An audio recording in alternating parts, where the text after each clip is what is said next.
আপোনাৰ নামটো? মোৰ নাম শ্ৰীমতী ৰূপা শইকীয়া গগৈ, ঘৰ ডিব্ৰুগড় বৰপথাৰ। মই ছোৱালী মাহেকীয়া হ'লে মানে পেট বিষ হয়। তাৰপিছতে তাই প্ৰথমবাৰ 18 অক্টোবৰ তাৰিখৰ দিনা তাইক লৈ আহিলোঁ। তাৰপিছৰ পৰা তাই এতিয়া ভাল পালেহি পেটৰ বিষটো।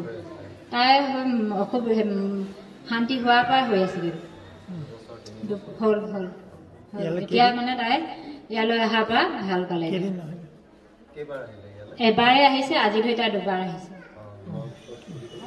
হয়, ডিব্ৰুগড় বৰপথাৰ। মিছ লিপিকা গগৈ। ভাল পালোঁ। আৰু বহুতে ঘৰখনৰ কাৰণে মানুহজনৰ কাৰণেও এতিয়া হেৰি কৰিছোঁ, আকৌ আহিছোঁ। মানুহজনে মদ পানী খাই যাতে সেইখিনি যাতে মানুহজনে নাখায় আৰু ল'ৰা এটিও আছে, মোৰ ল'ৰা ইঞ্জিনিয়াৰ পঢ়ি আছে। ল'ৰাটোও যেন ভালে কুশলে পঢ়ি হেৰি কৰি আৰু আশীৰ্বাদত। নাম বিচিত্ৰা ভূমিজ গগৈ। মই আহিছোঁ বিশ্বাগাঁও লিডু। মই প্ৰথমবাৰ আহিছোঁ, আজি ছেকেণ্ডবাৰ হ'ল। ডিচেম্বৰ 13 তাৰিখে আহিছোঁ। প্ৰথম যেতিয়া মই আহিছোঁ ঘৰৰ পৰা আহিব মানে ইমানেই মাথা বিষ হৈছে। মানুহজনক কৈছোঁ মই যে আহিব নোৱাৰিম, যাব নোৱাৰিম, আপোনালোকে গৈ থাকক বুলি কৈছে। মানুহজন কৈছে ব'লাচোন, যাব পাৰিবা বুলি কৈছে। তাৰপিছত মই গাড়ীত শুই আহিছোঁ।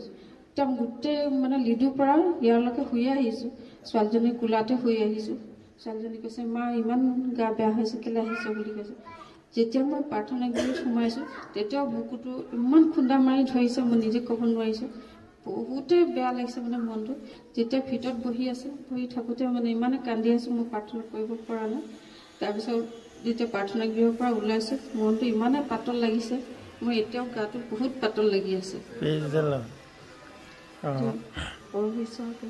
বহুত বহুত ধন্যবাদ। বাৰু মই অলপ আগতে কৈছিলোঁ যে যেতিয়া প্ৰভু আত্মাটো আহিব তেতিয়া আপোনালোকৰ এনেকুৱা কান্দিবলৈ মন যাব, আৰু সেই কান্দি থাকোঁতে আপোনাৰ মনটো একেবাৰে শান্তি পায়, হয় ন?